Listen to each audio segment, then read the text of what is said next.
I'm John Altshuler. I'm Scott Bennett. We've known each other for almost 50 years. We grew up together on the playground. And now we're in the foreground and still growing up. From the playground to the foreground. Join the conversation. Well, our first episode's in the books. I'm Scott Bennett with John Altshuler. I don't think he's ready to introduce himself yet. And here we are. It's our second episode. What's going on, John? Excited to be here. As always. Well, it was fun. We actually saw each other since our last taping. And Sunday night, we were at a pretty cool event. Yeah. What'd you think of it? Great. We were at an event Sunday night. It's a group called the Racial Reconciliation Project. The thing I really love about it, John, is it's sort of a disorganized group that really accomplishes a lot by its very disorganization. What'd you think of it? I like it. I like seeing my friends. I like the format. It's just a really nice time to see lots of people. Yeah, and it is. It's fun to see people make new friends. It's been profoundly important to me, something that you introduced me to. So thank you for that. You're welcome. John, you know, maybe you're the best person because I think you're really the catalyst. Talk a little bit about what it is that we do. Sure. Well, I wouldn't say I'm the catalyst, but Dupree Scoville organized a group after George Floyd to come together and in the spirit of racial reconciliation to build friendships and relationships. And over the course of 3 or 4 years, we've really built it here in Dallas into perhaps something that could become a national example of how people can get to know one another, build friendships, relationships, and really advance each other's lives. I think, as I remember, when you invited me, I was both shocked that you would bring me in front of your friends. So thank you for that. You're welcome. I knew I had made it, but also it has been a lot of fun and it was a cool event. So Scott, so far in our group, what's been your biggest takeaway? Really, the people that I've met are like just incredible. Their stories, what they do, who they are. And I built some incredible friendships already. Yeah. I just love all the people. For example, our friends, the Zachary sisters. Mm-hmm. I mean, these women they represent everything that is great about this world, who they are. I've met their mom and their sister. Their sister is about to have a kidney transplant. So we share that in common. I've been able to be a resource for that family. It's been awesome. It's good. So I think the key to the group is follow through. And it's also a key to success in life is you come to the initial event, but then you follow through with people. Yeah. People follow through with you, and then it advances the relationships. I agree. And just, kind of as you think about what we've done so far, what's been the feedback for what we're doing, these conversations we're having? And I'm excited about our guests we'll talk about in just a minute, but what are you hearing? Mixed reviews, probably. Like what stands out? I'm just curious. Probably my daughter first, kind of being doubtful. Yeah, I can understand that. Slow to warm up to it. Yeah, I get it. It's my daughter the same actually. Yeah. They've made a little bit of fun of me, but it's been interesting for me, the feedback from some of our mutual friends, how much they like it. Some of the memories talking about the goldfish. Everybody really liked the goldfish, by the way. You bought yours. I think I feel like I won mine, right? Sure. For what it's worth. But also just people wanting to know about our friendship. Like we're different guys. And I think some people's response, even people that know us well, are like, wow, you guys are so different. And I love that. One of the family members of our guest passed along to me that they weren't even certain that we like each other. So sometimes I'm not sure if we do, but that's what makes our friendship great. And as we think about our guest, could not be more excited for our first guest. I don't want to say too much, but it was very clear to me who our first guest was going to be from the second I thought about this. And I think when I said it to you, you immediately agreed, right? Sure. And people recommended the same. Yeah. A lot of people told us it should be our first guest. So people that know us well, I think. And our guest is somebody that knows a lot about us. So it'll be fun to hear a few thoughts about what he thinks. But we think about that as we get into this, what prompted me to think specifically about him is all the change I've been through, obviously with the heart transplant and this 424 days later, everything in my life has changed. And I thought, who better could I have a conversation with besides you watching me have the change than somebody who I think has had change in their own right. So it'll be fun to tackle that topic amongst other things. And I think he's the right guy. I agree. You can find us on social media at Playground Foreground. Don't forget to check out our YouTube channel and subscribe. Our first guest is here. I am so excited. What about you? Welcome, Brent. Brent Beasley. Thank you very much. From the good zip code of 76104. But you know us from 76102. Actually, I don't know. 75248. 75248. You have already changed so much. He probably thinks he's from Richardson. Right. Wow. I mean, we are 75248. Say it again. I want to make sure that, yeah. You hail from 75248. Good. And Brent is, I think I can say John's oldest friend and still claims John as a friend, right? Yeah. Which is something. Going back to kindergarten. Yeah. And we were in kindergarten together too. Same. Yeah. We just learned the same. He wouldn't be my oldest friend, though. Well, you mean by age? He's my longest standing friend. Yeah. That's right. Okay. Right. Thanks for the correction. Right. And so Brent, obviously, we're excited to have you here. It was obvious to us when we had the idea and we knew we were going to have guests. You were a unanimous choice, not only of the two of us, but the many of our 7 fans so far that have weighed in on what they think we're doing. How does that make you feel? Yeah. I mean, I'm thrilled that y'all are doing this. I'm not on social media these days, which we could talk about that later. But my wife saw a post a couple of weeks ago that y'all were doing this, and we were really laughing about it when we saw that. So I think it's awesome that you're doing it, and to be your first guest. I mean, that's right. Historic. Yeah, and I think you're probably as shocked to see John here. Right. You're not so surprised to see me, right? Right. I heard you say last time that you've been trying to do a podcast. Talk him into this. Yeah. Yes. Every week, I'm just afraid he's not going to show up. Right. I get here early and I'm looking out the window, and thank God you came again today. Yeah. So I know that a lot of people have asked, and I think we've sort of set up what this is about. As it evolves, it's really about our friends, guests, people we know in common, some we don't, and also some topics. I think, that's going to be compelling. And I think you are an obvious choice, at least from my perspective, because I've been through a lot of change in the last 424 days. And I think you know a thing or two about change. I would love, when I talk to you about this, what struck you? Yeah. I mean, I'm one of those people that started on a path when I was young, in college, and, just climbed up that ladder or path that I was on in particular, and then had some pretty big changes when I was in my middle age, like a lot of people. And have been, grappling with that and adjusting to that and moving forward from that these last several years. And I know that our audience is going to be dying to know, if some have asked, what did you do in the world? What do you do in the world? And who is Brent Beasley? Yeah. I went to college at Baylor, and while I was there, I always planned on going to law school, but I kind of really started to wrestle with this idea of going into the ministry and being a pastor, and over time majored in religion. And over time, with the little detour to law school briefly at UT for one semester, but I went back to Baylor to seminary. And right away, I started preaching at a little tiny church out in the middle of nowhere outside of Waco. Wow. During the time I was in seminary, I found out on a Wednesday that I was going to preach at this little church in this town of Sego, Texas, on that Sunday. I'd never preached a sermon before in my life. I had no idea what I was doing. But I started that Sunday and preached there every Sunday that summer, except one Sunday they didn't have church because there was a tractor show in Temple. But then from the rest of my adult life until a few years ago, I preached every Sunday. I was pastor of a small church in a small town in Southeast Texas, Eagle Lake, Texas, and then Memphis, Tennessee, a larger church, and then came to Fort Worth to be the pastor at Broadway Baptist Church in Fort Worth. So I knew a little about your career, so this is really interesting. I know that John and I attended a service. Do you remember that? Yeah, I do. We're sitting on the front row, and there you were. There was your Jewish kindergarten friend, Scott Bennett, right on the front. That's right. And we had lunch after that service with your mom. Remember that? Yeah. Helen, right? Yeah.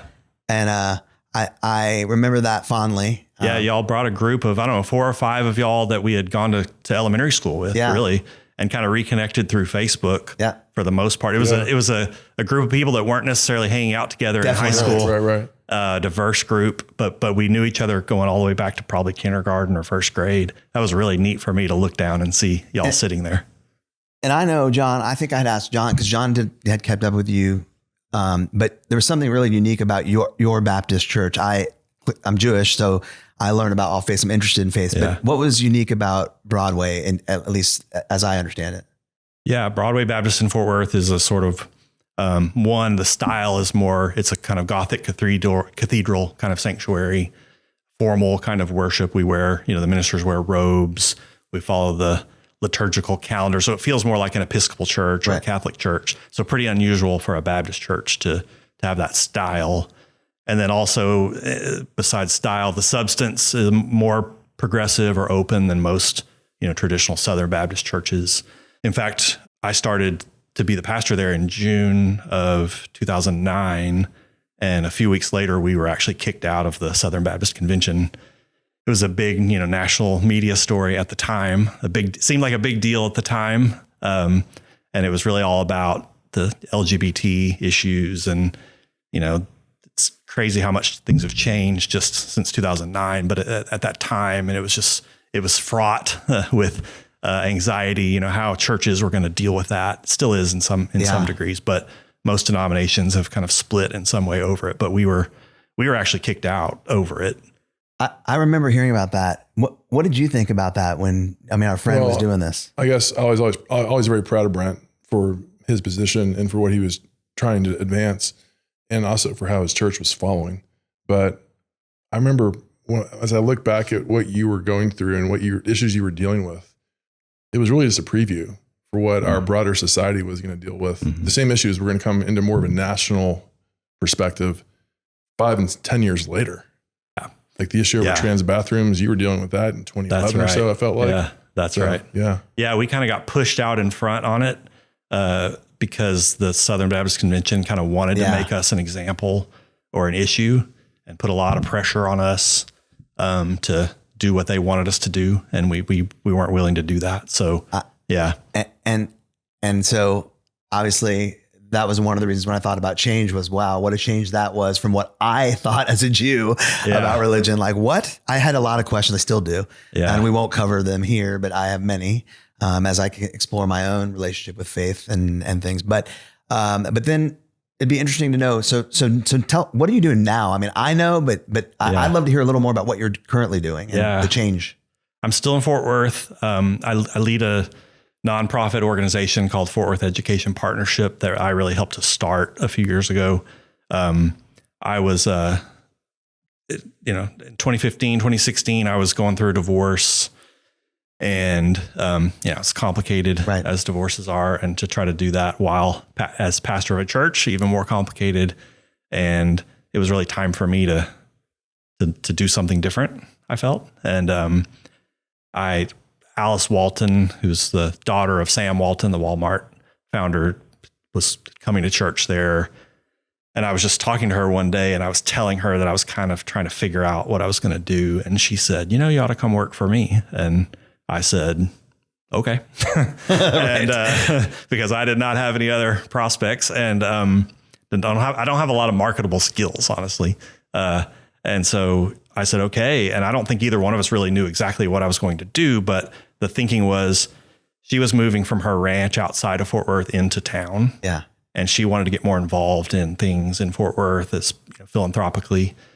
And so I think we thought that what I would do is sort of be her person in Fort Worth to do the giving, that help her with the giving she wanted to do. But what it turned out to be was, at the very same time, she was starting to have conversations with the Sid Richardson Foundation, which is a big charitable foundation in Fort Worth, kind of like the Meadows Foundation in Dallas, and another guy, John Kleinheinz, who has a family foundation. And they were trying to think about things they might do together. Pete Guerin leads the Sid Richardson Foundation. So Pete and John and Alice were thinking about that. And that happened to be the same time I was starting with Alice. And so I just started working on those things that those three were wanting to do together, which all happened to be in the area of education. And I knew nothing about any of it. I didn't know anything about philanthropy or education other than having totally had an education. Right? Yeah, other than that, I had everything you would want. And so we just kind of worked our way along, and I kind of helped them do the things, and they started to split my paycheck between the three. None of them could afford me individually, but it took they pooled their money and they could afford me. And so I would get 3 different paychecks each month. I had no title or, anything like that. I just was working with those three, and it was really fun because they were sitting at the table together, those three and me, and they were deciding what they wanted to give their money to in education in Fort Worth. And then I was helping them, carry that out and put that together. But we would, go on school visits together, and I had lots of interesting kind of fun times, driving around with Alice or, doing things like that. Imagine. It was a fun time to sort of figure all that out together. We did that for a while, and eventually we decided to create this organization, Fort Worth Education Partnership, to kind of house that work. I mean, what a change, right? Incredible. I think about it, and I've followed you in the distance, and then we've seen each other a little bit here and there. But to think, as you recounted where you started and here's where you are. Yeah. And I think one of the questions that's burning in my mind is you were clergy, right? Yeah. And helping, I can imagine the currency that goes with that job. Yeah. So how has this changed? Do you still feel fulfilled in the same way? Talk about that. Like, I'm interested. Yeah, it's a great question. I think that currency that I had as clergy has helped me in this. I have these relationships in Fort Worth.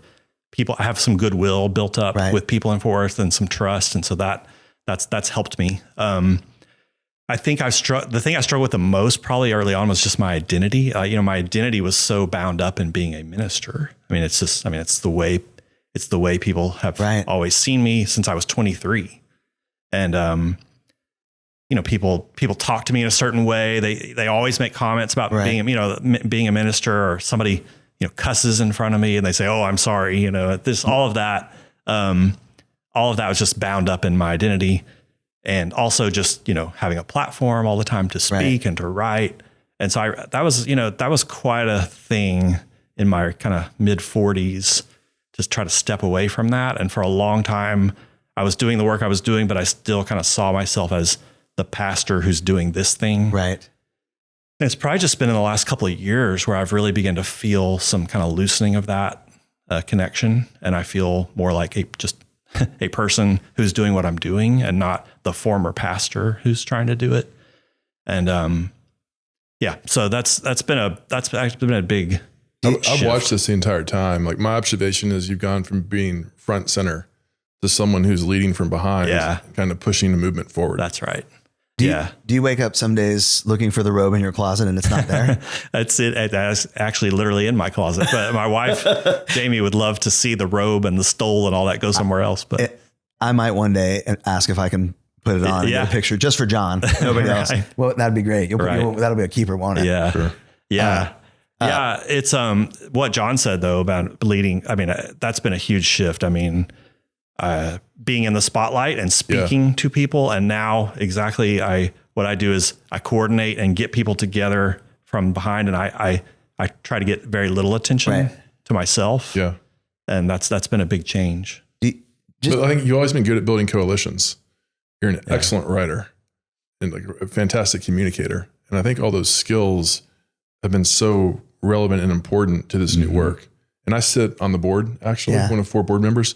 So I get to see this month in, month out. It's been fun to be part of, and just to watch the ascension and the influence that the impact the organization's making on the city. Yeah. And I hope what we can show the country about education and how we might address it better. Yeah. Yeah. The trying to bring together different funders with different ways of being or goals or agendas and bringing those along and helping them, stay together. Definitely got a lot of practice in that and leading a congregation and trying to keep people together. It seems to me that for our viewers, in any major city, you can assume that 6 to 7 students are not performing. That's the crisis the country faces. Yeah. This is the thing that, think about where we grew up in Bowie Elementary. 75248. In case you forgot. And Westwood Junior High and Pierce High School. And I think we thought at the time we were getting a really good education. And now looking back, we were, I think. Oh, we totally agree, don't we? We were getting a great education. I don't know what you were doing with your writing. Fair enough. I'm working on it. And I still want to say, I do remember being in high school with Beasley, and we were taking one of those standardized tests, and they'd give us breaks out in the hallway. We go to the hallway, and I remember Brent and I just saying, like, who's missing these questions? Right. Like, who's missing these things? Yeah. I was. Yeah, we were not. I thought it was a joke. That's fine. Yeah. It's fine, John. But listen, I still have time. That's true. I still have time. And good thing AI is here for me, so I don't really need to know how to write. I don't. That's right. Right? I mean, Yeah, we're you're all- fine. You're fine. So, Brent, why do you think public education is failing some kids, or actually many kids? Yeah, I mean, I agree with you. We thought those tests were kind of a joke, but the truth is, like, one of the things my organization does is actually try to look at the data and see how are the kids actually doing in Fort Worth, and they're not doing well. And those tests are showing that about a third of kids in Fort Worth are hitting that meeting grade level standard on those tests. A third, consistently across subjects, across grades, across the years. And so you think like 66% of kids in Fort Worth, and it's very similar in Dallas, are not hitting that, clearing that pretty low bar of that standardized test, which is meeting grade level. So I actually think it's a crisis in our communities. You know, I know the numbers for Tarrant County better, but they're very similar in Dallas. But in Tarrant County, you know, most people we know went to college, but the truth is only 20% of the kids in Tarrant County who graduate from high school are getting any kind of post-secondary degree at all. And that's across all income levels. So this is totally fascinating to me because I think, and we were talking in our last episode about what we thought of our education and here for today. First of all, has it changed? Was it better then in your estimation? Or maybe the better question is, why hasn't it changed and gotten better? Yeah, it's a great question. We were in a kind of a bubble, I think, because I looked up James Bowie Elementary to see how they did on the most recent state tests. And currently? Yeah. Yeah. Okay. Just now. And it's 77% of the kids at Bowie this past year met that grade level standard. So I'm saying in Fort Worth, it's 35%. Wow. Still surprised at Bowie Elementary, 23% are not. Yeah. But that's just the thing. We think it's kind of an inner city issue, but the suburbs are often in the 60s and percent passing or meeting grade level. Since you guys are good friends, I'm going to be honest about what I felt my educational experience. Like people ask me, I was among the top of our graduating class. I mean, relatively speaking, Wait, what do you mean? My class rank when I graduated. And what I mean by that. Really? I mean, like, whoa. I'm sad that you're surprised by this. Top 20%? I don't. Yeah, I was. We can check. Well, we'll go back and check. We can fact check this. Check the records. But I'm going to tell you that in all honesty, people ask me, and I actually said this is totally the reason I graduated high school. I struggled a lot. I didn't do well on the SAT. I got the same score 3 times. I took prep classes and all that. But I did all my homework. I always turn my homework in. And that has been my lesson for life. He did his homework. I did my homework. Well, people, that was like table stakes. You know, if you did that, I felt like if you just did your homework, which speaks to who we were in class with. If you turned your homework in on time and did it, you were like I felt like I was getting a 90. Yeah. Always. I think what happens now is people, that part of the complacency we have now is people are getting A's and B's on their report cards, kids. You know, the surveys show that most parents, like 70 to 80% say their kids get A's and B's on their report cards. But then we also know that only about 35% can meet grade level on the state tests. And so report cards can be misleading. That means you turned your homework in. It means you got a good grade on a really easy test, maybe, or you were able to redo something. Extra credit. Yeah, you did extra credit, which is that's fine. Yeah. But it can be it can mislead us into a complacency where parents are happy, kids are happy, but then you find out later, maybe when it's time for college or to move on, that you're actually not reading very well, or you're not where you need to be. So if you had, it seems like you have resources and certainly visibility and understanding, and you were responsible for like fundamentally changing this, what would be the first thing you would do right now? Yeah, I would have answered this differently a few years ago, but now I think what I would say is really empowering parents to take ownership of this and hold the school systems accountable for the kind of education their kids are getting. We've had to force like Hearts of Fort Worth thing to inform the parents Yeah. on what the test results are. Right. Like it's some complicated going to the website and all sorts. Like no. Make it simple for parents to know how their kids are performing. Yeah. It's unreal. That's part of what we're trying to work on these days is really like kind of awakening the power of parents to take ownership, hold the school systems accountable. You know, there's so many interests on a public school system. Yeah. There's the contractors and there's all the things. It's an elected body that runs it. So they have all kinds of interests, but I hope we can see, and we're putting a lot of investment behind trying to encourage parents and empower parents to use their power that they have. But there are things you can do. I mean, report cards, there are ways you can tweak report cards so that it shows, are you meeting certain standards versus did you get an A because you did this thing, or, or the teacher's not allowed to give you a 0. You got a 70 or, but you can change report cards so that they're standards, but parents could make that happen. If parents said, hey, these report cards aren't telling us what we need to know. The school, these are elected bodies. Again, they can, they respond to that. We actually saw that with Fort Worth ISD this year. The school district is changing the way they're doing report cards because some parent leaders spoke up and said, we want something different. We have some parents obviously who aren't capable of doing these things, or, they don't have the resources to be the kind of parents that we all had. But I think that's a distinct minority. I mean, I think most parents want what's best for their kids, and we all have different resources on how we can bring that about, but most parents want that. And I think it's a mistake to say that, all those parents don't care. Right. Because when you ask people, who are those parents? Do you know any of those parents who don't care? And, we probably can't name many parents who don't care. But yeah, of course there are some, but there are a lot of parents who care a lot. They just don't know. Maybe they don't have the resources to, when you're working multiple jobs and you're struggling to pay bills, and right.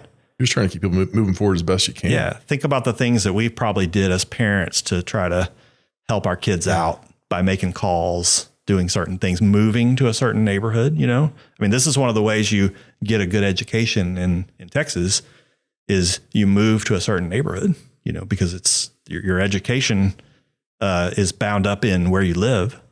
And so people who live in a certain zip code don't have access to the same kind of education that some who live in 75248 have. And I never questioned that until the last few years, but now I actually think that's a crime. Like where you live, the zip code you live in shouldn't determine what kind of education you get. And I'm not sure our whole system should be based on housing, the way it is. Like think about the history of housing, redlining, discrimination, segregation. And so we have a school system that's organized on that very thing, and you and I, we've been able to buy houses in neighborhoods because of the schools, but that's not available to everybody, to most people. To learn more about Fort Worth Education Partnership, go to fortworthep.org. So one thing I just need to ask you, and it strikes me as we're having this conversation since we've all known each other a long time. I mean, does your profession define you in the same way? Like as I'm hearing him think about, extracting his character from this clergy that he did. I mean, you've done basically the same career path, right? Like you've been in the same industry, but you've evolved. Right. How have you changed? Is it the same for you? Are you a different guy in the same industry? I think I've changed a lot, but I don't think of it so much as a professional change. I just think of myself, I think of who I was when I was in high school and who I was in college, and then who I am today. And in particular, when I compare that to my wife, I'm almost like, man, you're married to a completely different person than who you set out with initially. She agrees, by the way. I think she does. Right. Yeah. So I don't know. I think we do change a lot. And I think different people change obviously differently. And I think as I assess myself, I think I'm a lot different person. I think I'm a lot more aggressive. I think I'm a lot more unreasonable. I think I'm a lot more demanding. I think I'm a lot more precise. I don't know. That's just how I feel about myself. I thought of you last night, and I think you can appreciate this. I don't know if either of you watched The Bear, but the new season is, So the new season's out, and the particular episode. What is The Bear? Well, we can get into it later. But what's It's it a on? show on Hulu. I Hulu, think. yes. I It's just an can't. I just told my excellent show colleague about to cancel my Hulu. It's in its third season. It's about a Turn your a chef. antenna to the That's southeast. right. I forgot. Thanks, Brent. Yeah. But it is about a chef, and he's extremely, he's trained at the ultimate restaurants, French Laundry and names, and he is a classically trained by the most demanding of chefs, and the chef culture. And this particular episode is made me think solely of you. It is the episode is all about the non-negotiables in the restaurant, how they're going to run and be perfection. good. It Grand reminded me, standards. I looked at Lee, I go, that's John.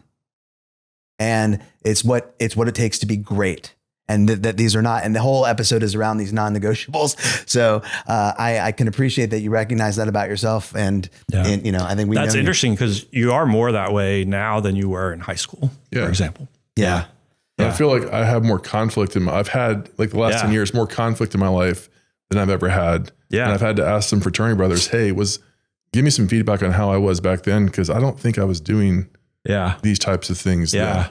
You know what, something I was thinking about this is something I kind of admired about you in high school, which is along these lines, is you were really good at you didn't have much conflict with people, and like people that we kind of would say we didn't really like. Yeah. You actually did pretty well with them. Yeah. Whereas I was the one who had a hard time with people like that. Right. And I can remember when we were going up our first day of high school or before school started. I was doing the push-ups. Yeah. And the senior football players were trying to haze us, and telling us to do push-ups. And John just kind of laughed it off, did the push-ups, and he was able to like maintain a friendliness with them. I wasn't having it. I said, absolutely not, and then I saw those guys as like my nemesis, the rest of the high school, and I always said, you were always so good at not doing that. Yeah. And getting along, being able to maintain that relationship with people. And as is on brand for the three of us, I clearly wasn't present or invited to that activity because my athleticism was not necessary for this particular activity, meaning that they saw no potential that they needed to even bother with me. Right. So I was busy talking to girls. Yeah. Well, that was I think your thing in high school that you were so good at was obviously the social part, but not just superficially, but like making friends, keeping friends, nurturing friendships, being sort of the center of a large, you had friends in a lot of different we had groups. 7 friends and he seemed to have 70. Right. Yeah. Right. I like to say 700, but that's fine. You're underselling it. You're underselling it. And I'm still friends with a lot of them today. Investing in those friendships. And that was not my strength either. No. Like I admire that. Well, when you sit on the bench while your friends are playing sports, you have to think about who you're going to be. What are your strengths? And you two were in the game. I was wearing a uniform watching you. I figured out I got to find some way to keep around or else I was going to be in the abyss, the social abyss. Right. So, yeah, I think thinking about this, how do we become the different people and grow and change in all these ways? And this is something I've thought a lot about the last 8 years or so. I went through a divorce. I remarried. I started a whole new career. I mean, all of these things. And there's a guy named, he's a Jesuit priest named Richard Rohr, but he has this book called Falling Upward. And so a lot of this has to do with some of his thoughts, but the idea that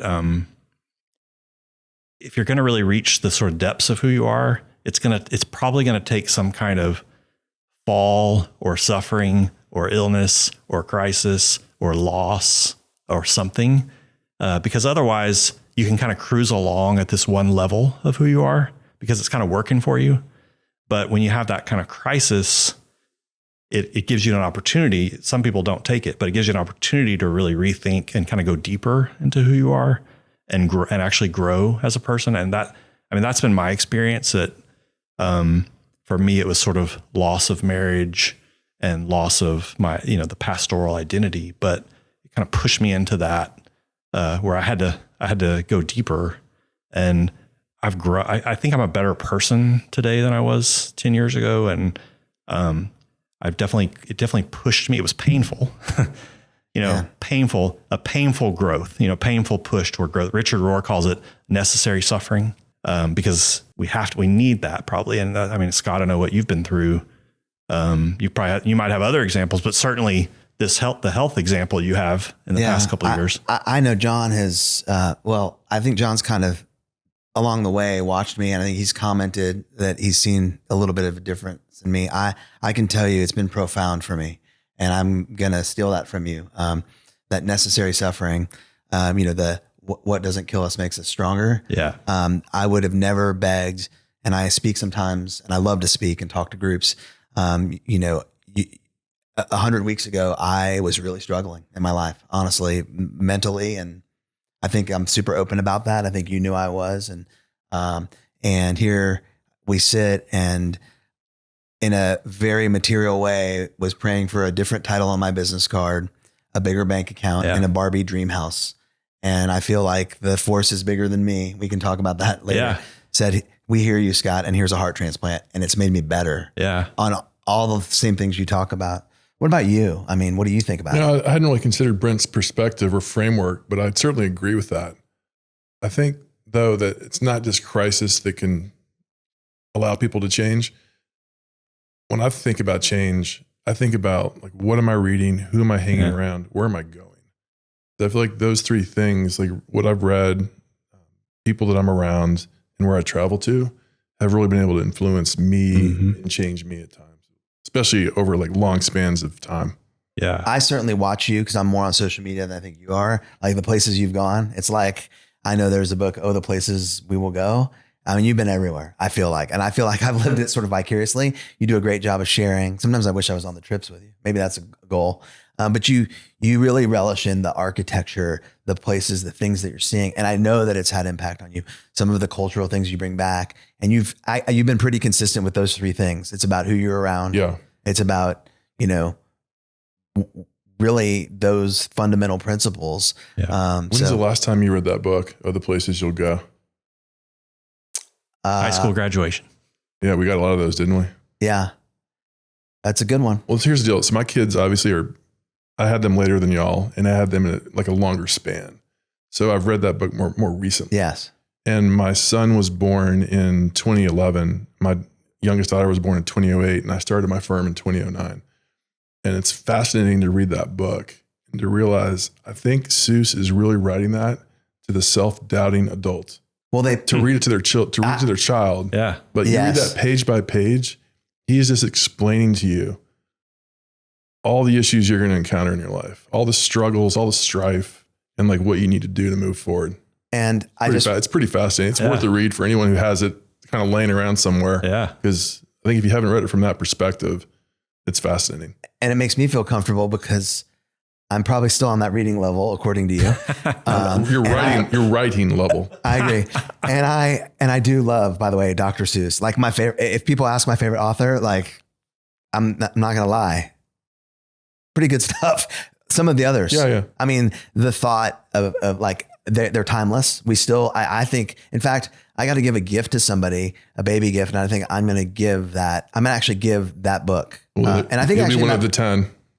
I'm not giving them my version though. You're giving them the Dr. Seuss book. I'm going to give them, Oh, the Places We Will Go. And I'm saying you're going to be one of the 10 people that gives them that book. I'm going to be the first though. Okay. I'm giving it to a baby. I mean, right? Is it their first child? It's their second child. Don't That's give them a that boy. book. It'll be the 20th time they receive it. Check us out wherever you listen to your favorite podcast. And we're on social media at Playground Foreground. I've been thinking something else, totally shifting gears, but there's a nickname that Brent, you have. I think it's a loving nickname. I don't really know where it came to be. I've sort of adopted it. I think John gave it to you. But I figured since we're talking about change, do you know what your nickname is? You know what we call you? You're talking about Bruiser. Bruiser. Yeah. Bruiser. Yeah. What's the origin? My memory, John probably can say, but my memory is that our coach in 7th grade basketball gave it to me. Is that right? Coach Gasky. Yeah. Oh, I was that's there. the best.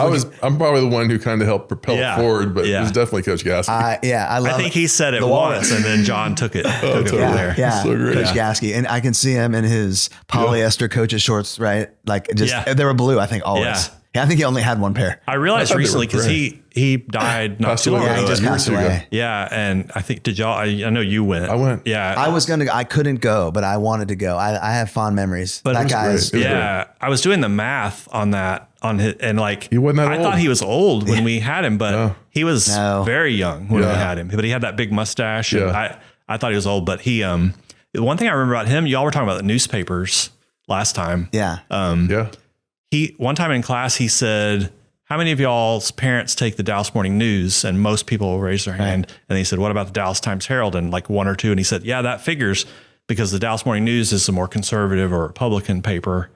This is back in the 80s. And the Dallas Times Herald was a more progressive or Democratic paper. And that was a foreign concept to me as a seventh grader. But he said something else.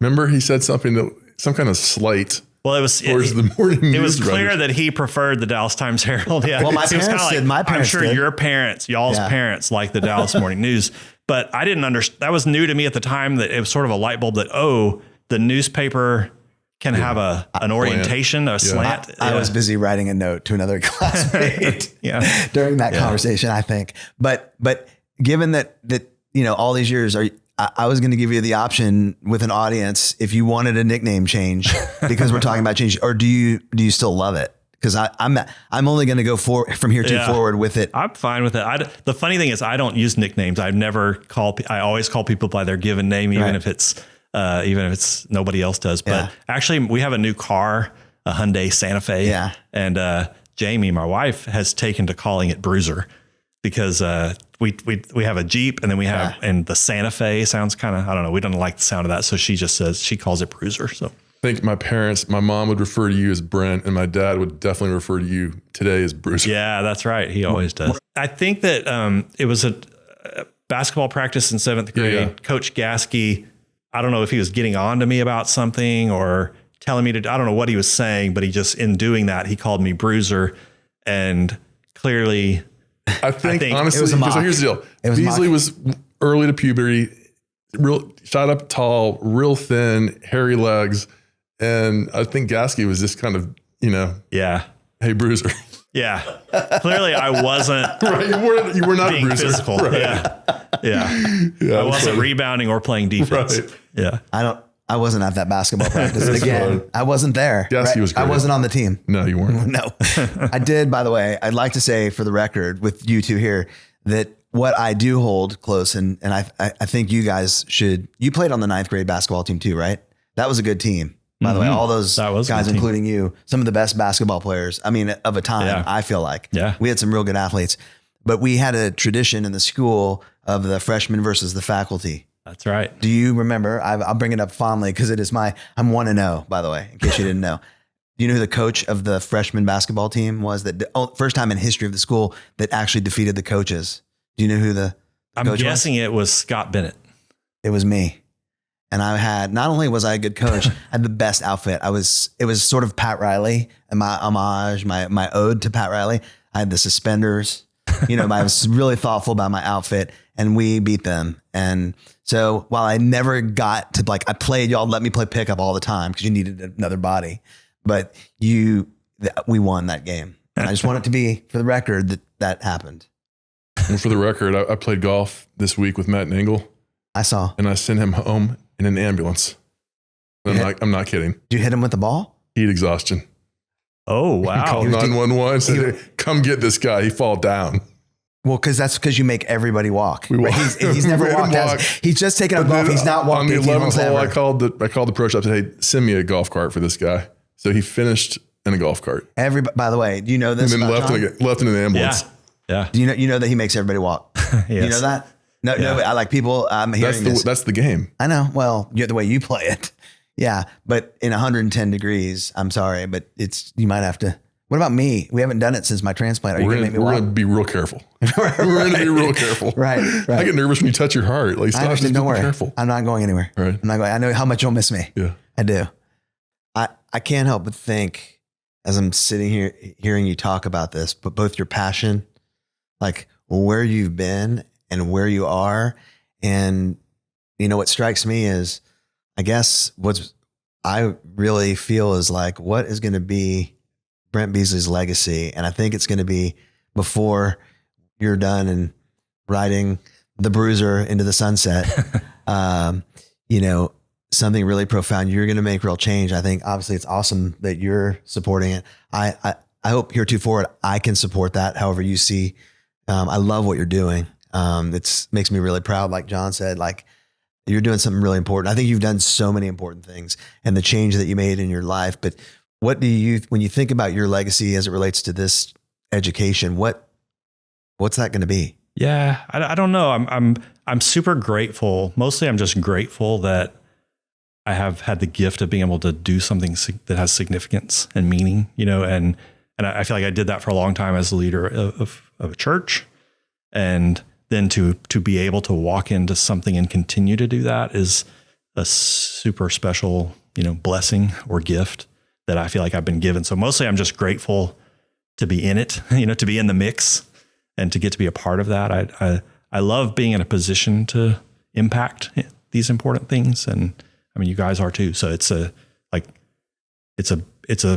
real blessing to be able to be in position to do something. I mean, think about what you do with some of the racial reconciliation stuff y'all talked about earlier. Like you're in a position where you can do that and kind of use your platform and resources to do that. And what you're able to do now after your heart transplant, you have this certain kind of platform. It's a really unique, special gift. I agree. And I think one thing you guys don't know is this week, as it relates to you and it sort of validates what we're talking about. I've signed up to be a big brother in the Big Brothers Big Sisters. It's a 100-year-old organization. Yeah. I met my little brother this week on Tuesday. It's dedicating, 4 to 8 hours a month. And there's this young boy who's 12 years old has been waiting 6 months for a male because he's surrounded by females. He doesn't have a father figure. So you talk about these families that don't have it. And my friends are like, well, how do you have time to do that? And I think we can all just do better. And I think what you're doing makes me want to do better. I'm glad I'm doing that. Like that's because I get to do that. It's just awesome that the three of us back together again to be the guys we are, to change the way we have is incredible. And Brent, thank you. I know John, I'm just can't tell you how meaningful it is to be together and for being on this podcast with us and supporting us all these years and just look forward to many more memories that we'll get to make together. Thanks for having me. I mean, this goes a little way toward making up for not inviting me to your bar mitzvah. Here we go again. I may have a second bar mitzvah. People do that. You should guys do that. You need to do that actually. Actually, I will commit. I will do that. See you next time. And by the way, for those of you that are watching, the 8 of you, you'll be invited to the bar mitzvah too.